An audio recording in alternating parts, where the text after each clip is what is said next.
Amari stopped what she was doing and took a moment to soak it all in. From the cliff top where their ship was being unloaded, the valley below stretched out eastward, an endless rolling plain of yellow-green grass. To the west was the ocean, twinkling orange as the low evening sun had begun to fade. She sat down, closed her eyes, and took a long, deep breath. She felt a hand on her shoulder, and Raven sat down beside her, dangling her feet over the cliff's edge. "I just can't believe it," Amari said. "We did it." Raven smiled softly back at her, using her sleeve to wipe a tear from Amari's cheek. "We did it," she replied. "We don't have to run anymore." She rested her head on Amari's shoulder and turned to the sea. But together, free at last, they watched their first sunset.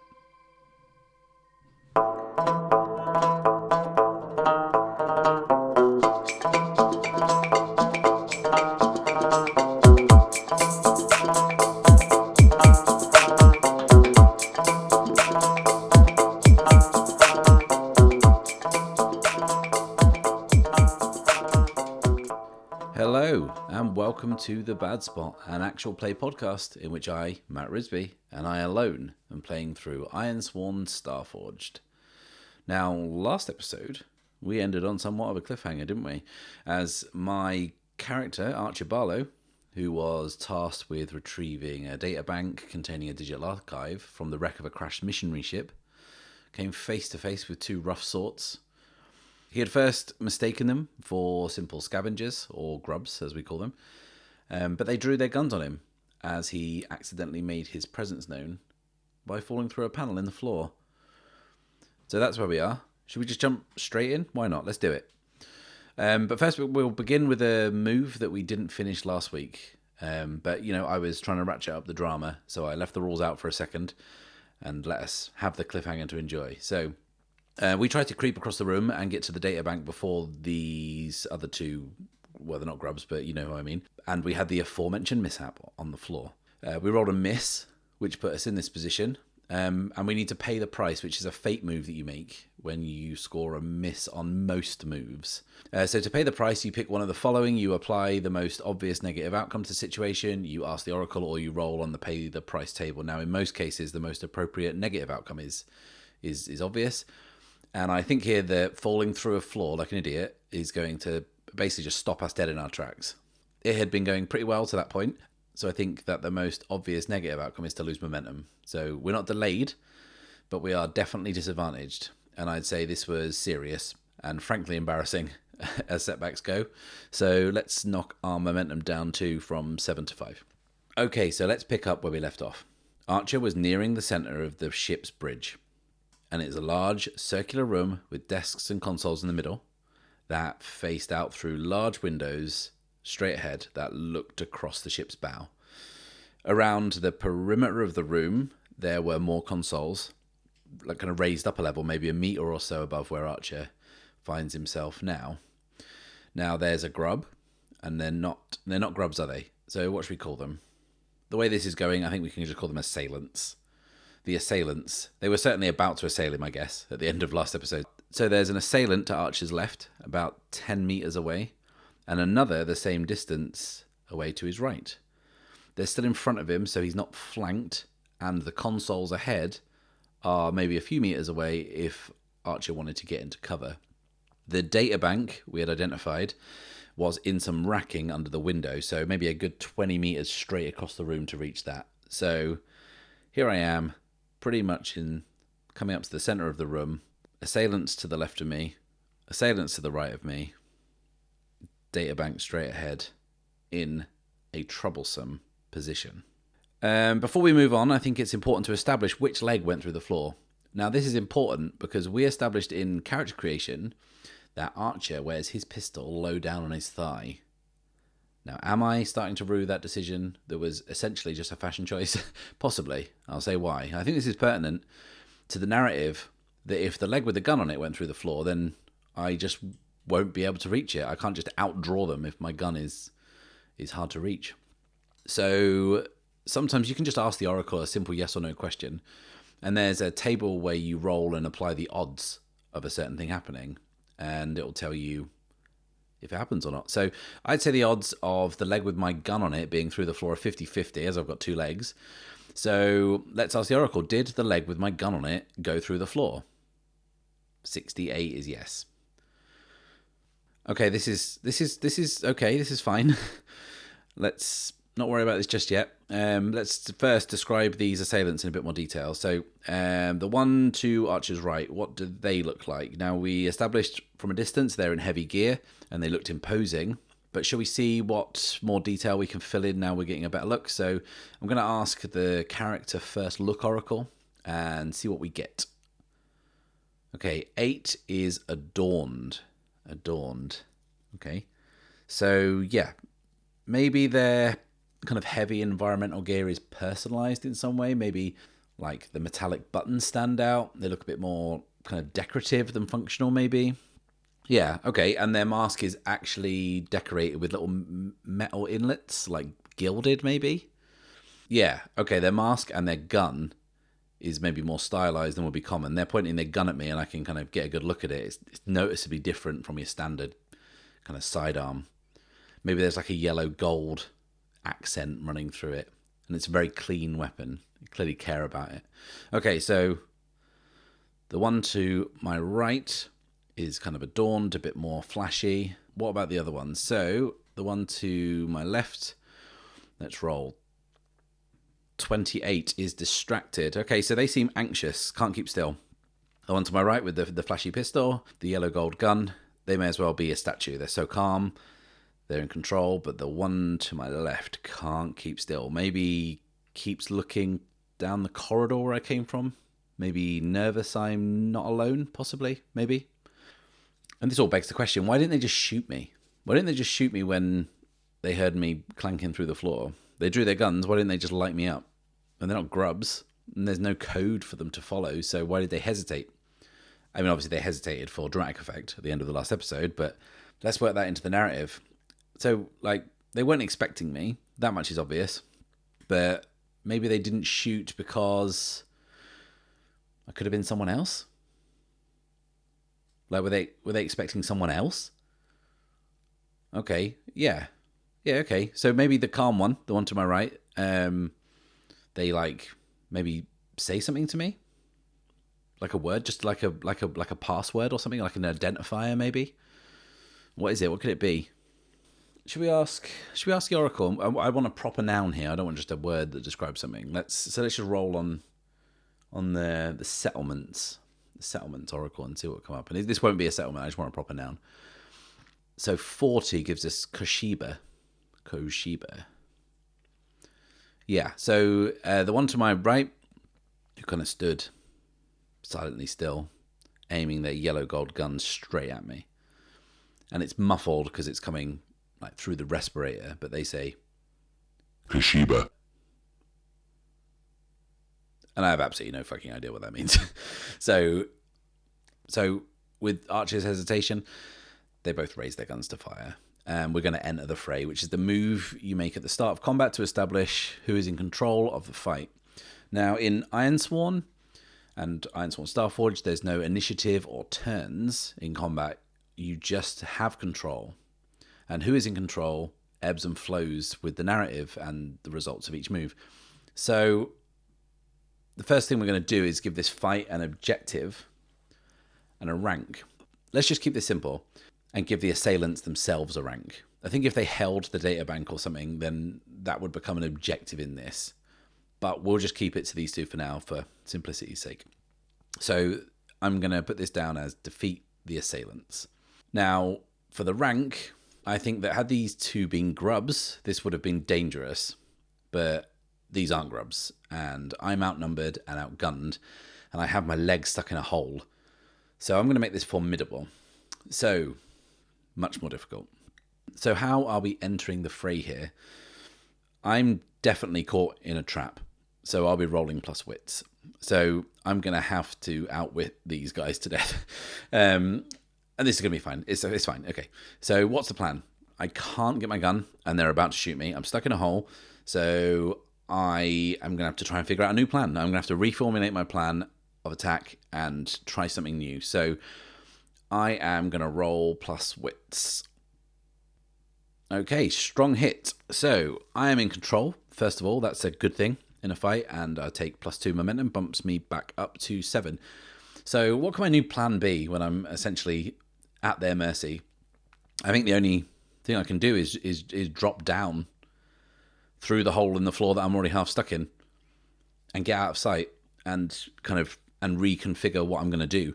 So I drop down into this cramped crawl space underneath the floor of the bridge, and a fraction of a second after my head disappears from view, laser blasts like shred the hole I've just dropped through, showering me with sparks and bits of hot metal.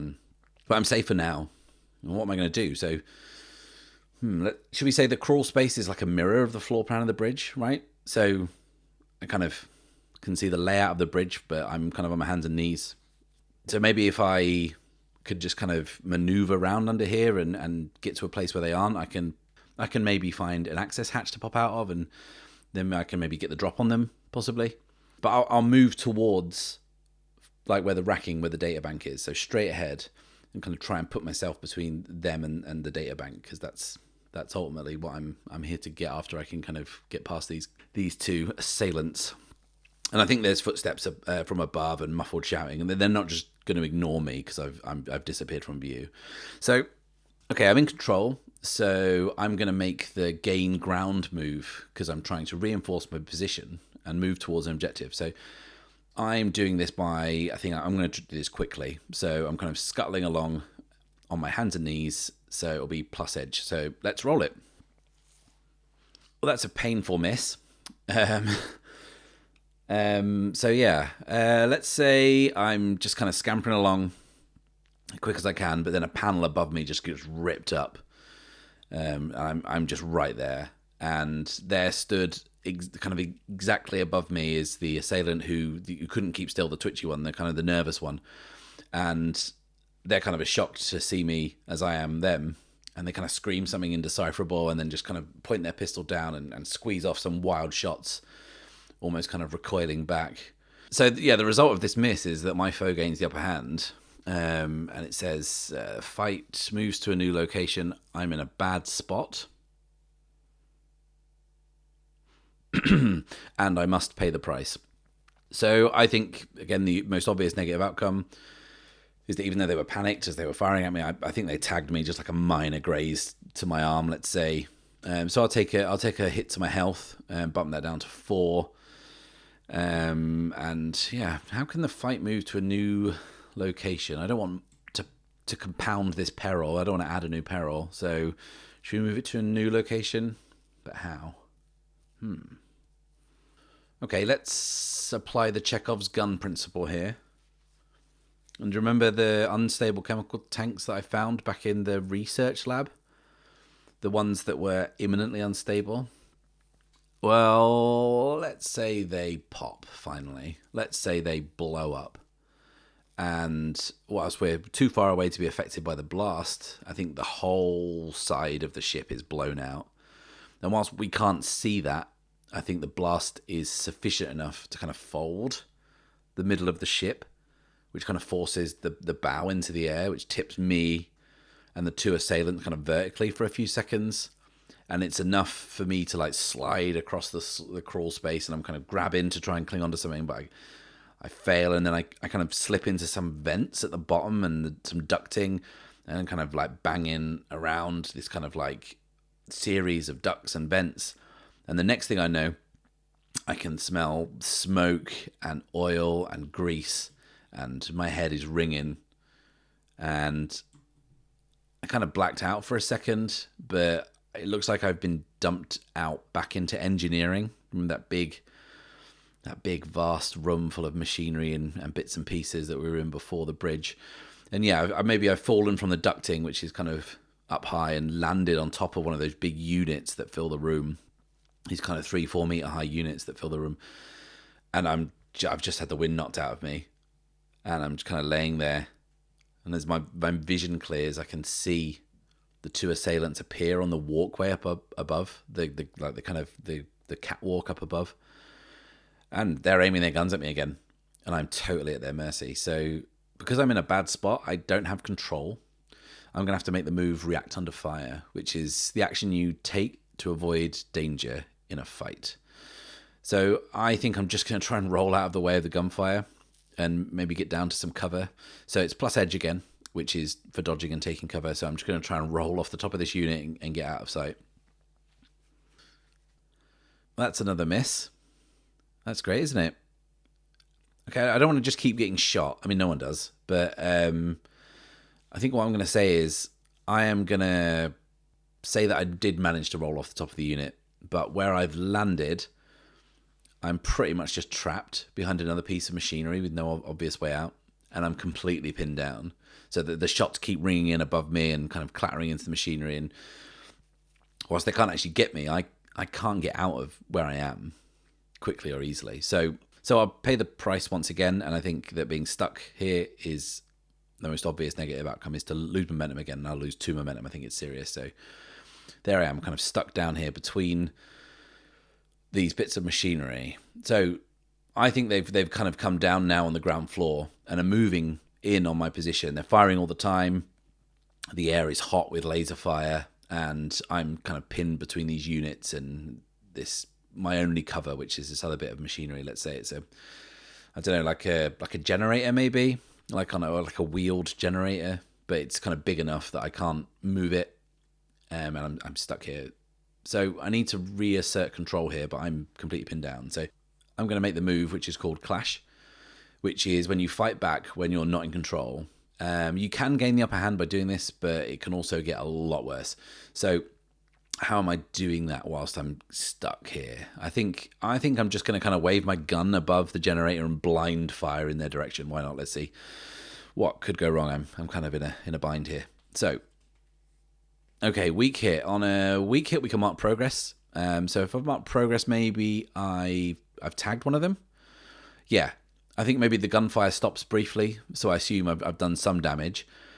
But I stay in a bad spot and I have to pay the price. And I think this attrition is getting to Archer. He is a calculating customer, and he's totally outmatched here, and it's pretty stressful being shot at, don't you know? So I'm going to take a hit to the spirit, I think. So yeah, this is quite stressful, so I think he's going to drop down from 5 to 4 in spirit. Okay, so they're moving in. I may have clipped one of them, slowed them down momentarily, but they are closing in on me, and I'm still in a bad spot. I need a change of plan. I need a new way out. So I'm going to react under fire again, and I'm going to do so by coming up with a change of approach. So what does that change of approach look like? I guess I'm going to just try and look and see if there's something around that might be able to cause like an environmental distraction maybe. I mean, it's a room full of machinery, so what is there? Let's see. Well, let's see if I can find a way out of this. Okay, strong hit, finally, after a slew of misses. Strong hit. Okay, so maybe I can peek out from behind this generator and I can see the assailant, the flashy one with the yellow gold gun, moving into cover. But maybe behind them, there's like a loading arm or something, a crane arm with all these kind of cables and hydraulic gubbins coming off it, and the lights and the control panel are flickering like every screen is here since, they kind of turned the power on. It was kind of, the whole ship is kind of half powered. And yeah, I think if I take a pot shot at the crane arm, yeah, I'll take a pot shot at the crane arm, the kind of control panel and the hydraulics, and kind of like shoot deliberately at that and then hit it pretty hard, and sends the tubes and the cables kind of sneaking around, billowing out steam and whatnot, and it's right where they're taking cover. So maybe the crane arm also jerks to life and is creaking and juddering violently from side to side, and yeah, kind of that, and the steam and the cables and the crane arm kind of moving around kind of forces them kind of out of cover, and it allows me a moment to do something. So the strong hit puts me back in control, and I take +1 momentum, so I'm back up to 6. So what next? I need to gain ground. I need to make this advantage count. So I'm going to gain ground again. I'm going to maneuver into a better position, so roll plus edge. Strong hit, yes. Okay, so I squeeze out past this generator and run across the engineering floor to a position that's peeking out kind of from behind the power core. where I can now see them clearly. And it says I can mark progress here. So I think that the two assailants are ducking under this crane and kind of enveloped in smoke and steam and the chaos. And I think the progress means that I got a clear shot off at the nearest one whilst on the run. So it's the one with the gilded gear. I think, yeah, they're the closest one to me. I catch them pretty good with a shot to the shoulder, sending them tumbling back. And I'm also going to take +1 on my next move, which I think is going to represent me being able to stop and take careful aim for my next move. So I'm in control.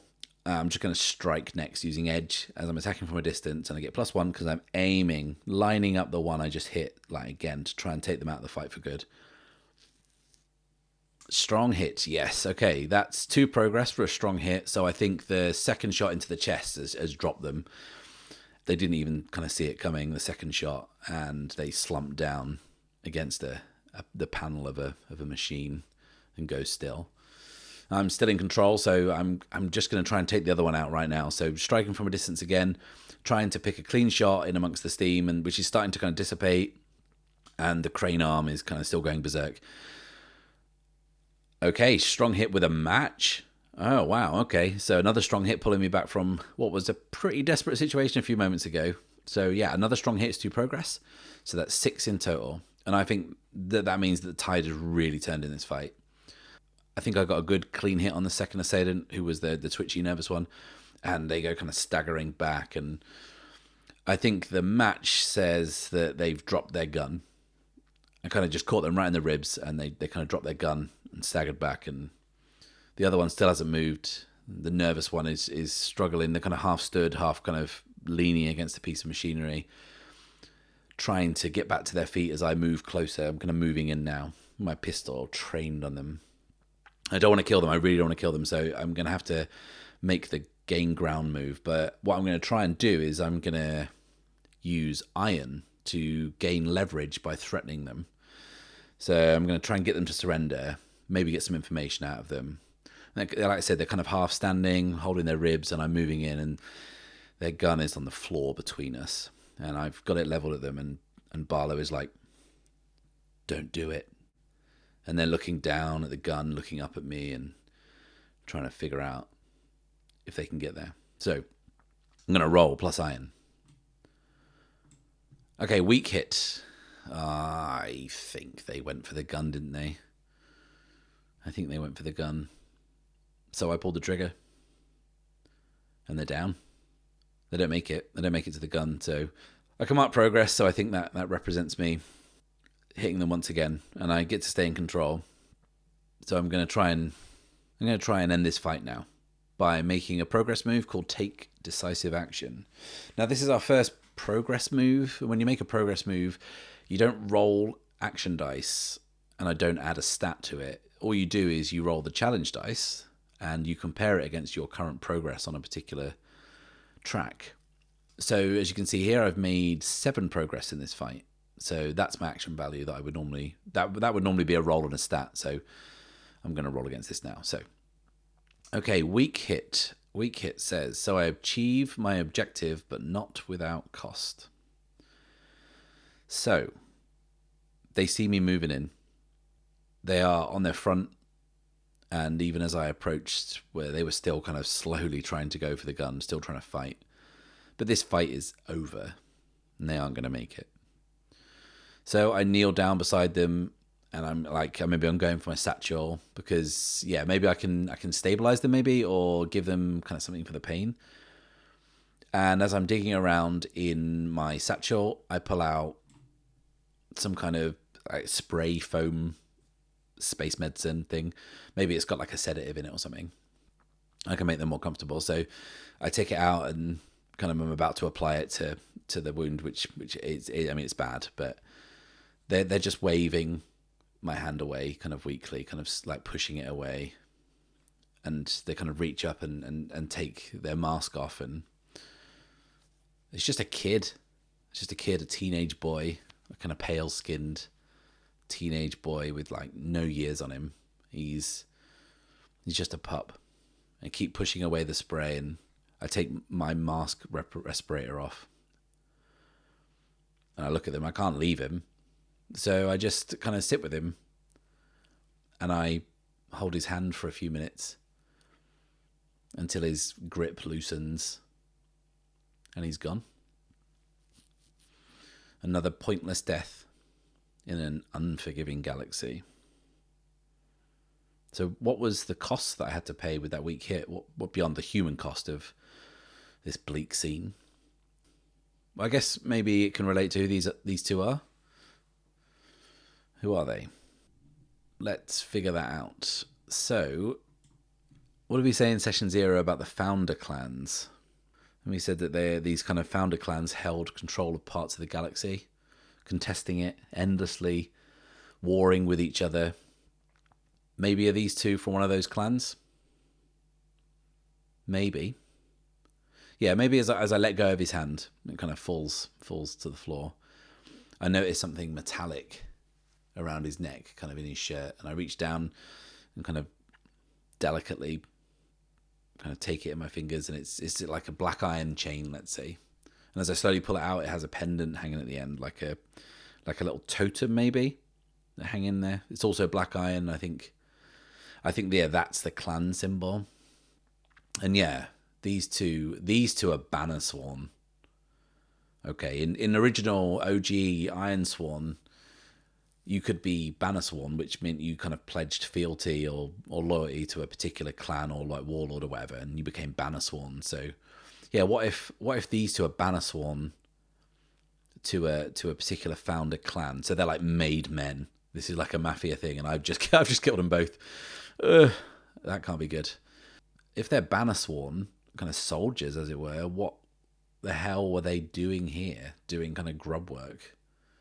And what does that mean? Does that mean that one of the founder clans, at least one of the founder clans, is after the data bank as well? What did they say to me?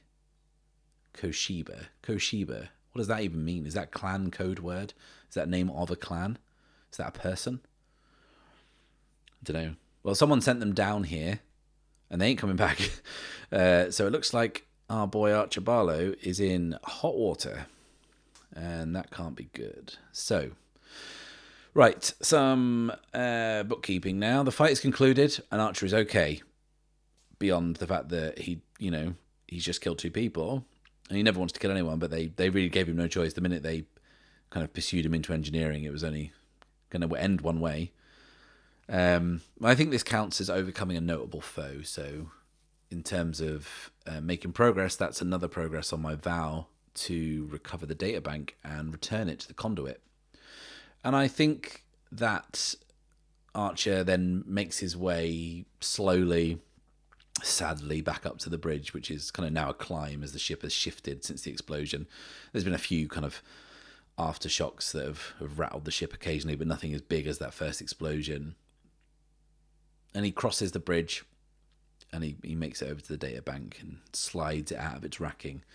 And as he does that, we can do two things. So firstly, I'm now in possession of the data bank, so that's 2 more progress on the Iron Vow.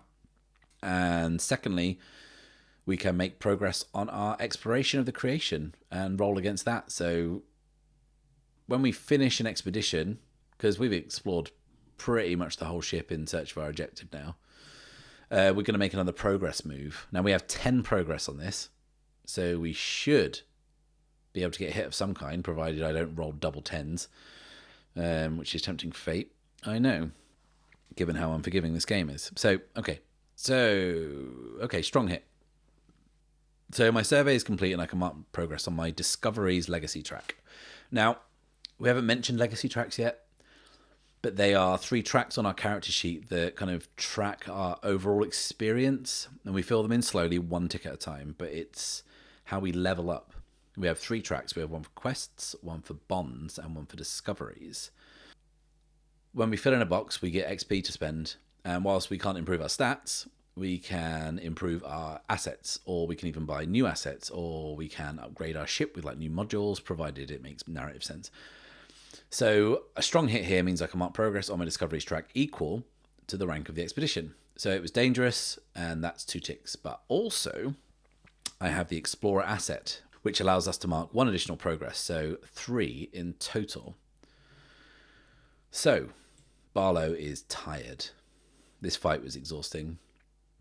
He takes a moment to sit on the bridge. He's got the data bank in his hands. And he's normally so efficient with these jobs. He gets in, he gets out, and he stays alive. But I think that this exploration and this whole ship has left him questioning quite a lot.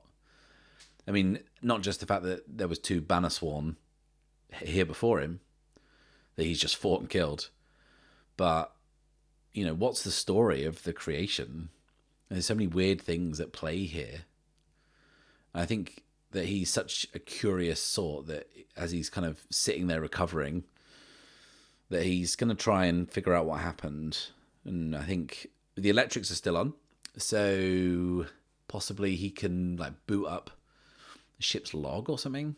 Maybe try and get some info about what happened. So what we're going to do is we're going to gather information here. And using our scavenger asset, we get to take +1 on that. So we can boot up the ship's log and see if it'll tell us anything about what happened to the creation and maybe the redemption as well. Okay, so weak hit. So we gain new insight, but the information complicates things further. We take +1 momentum and add +1 from the asset. So we're up to 8 momentum now, which is good. So what do we learn? Why is the creation in one piece with no survivors, no bodies? Why is the redemption scattered across the other side of the planet, but the crew survived, allegedly? Should we ask the Oracle, see what information they can give us? Okay, so maybe just theme, action, descriptor, oracles. Let's roll on a mixture of those. So, okay, 93. 93 is vengeance. Okay. 53 is high tech. High tech vengeance. What does that mean? High tech vengeance. This was a missionary fleet of 2 ships. That's the minimum requirement. We established that earlier. So there's a missionary fleet. We know that. But we also know there was some kind of conflict on board of the creation. There was a kind of a mutiny, perhaps. And the warning on the wall mentioned some kind of betrayal, sacred betrayal. Betrayal of what? High-tech vengeance. What does that mean? Did the creation shoot the redemption down? Maybe. Why? What if the creation wasn't a missionary vessel? What if it was kind of transporting new high-tech weaponry somewhere under the cover of this peaceful religious expedition? And what if only the crew on the creation knew about it? The people it was transporting, the people who kind of lived in those living quarters, they didn't know anything. They thought they were on a missionary mission. A missionary mission. But the crew knew. What if the people on the redemption found out? What if someone on the redemption found out, contacted the missionaries on the creation, and said, hey, guys, you got some super bombs on there. This was supposed to be a religious jaunt, and this is going to go south pretty quick. So maybe there was this uprising, and the captain of the creation shot the redemption down, and then put down the uprising on their own ship.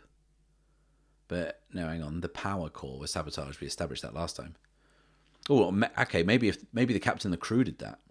Maybe the creation crashed. Maybe the creation shot the redemption down, then crashed on the side of the planet as they struggled with the uprising. And let's say the crew kind of got the upper hand, but then they scuttled the engines after it crashed. So the survivors, if there were any survivors, they couldn't get it airborne again. And what if the crew of the creation crossed the mountains to the wreck of the redemption? And when they were discovered by, some people who landed on this planet for some reason, they posed as survivors of that crash. I mean, that's cool, right? Now, I just have to say that Archer isn't going to find this out from the ship's log, because no one's just written this whole confession in there. But that's cool, right? I think he finds out about the missile launch, and there's maybe some exchange of messages which kind of fills in the broad strokes of that story. What happened to the survivors is kind of just his best guess, I think. But yeah, sorry, we rolled a weak hit here. So what's the complication? So what is that complication here? So I think he's just so engrossed in this story and what this discovery is and what it might mean. He spent a couple of days in Redemption. He had this kind of super weird vibe. I think we established that and something wasn't right, and this isn't what's right, and he just can't kind of get his head round that this whole place is built on this lie, this betrayal.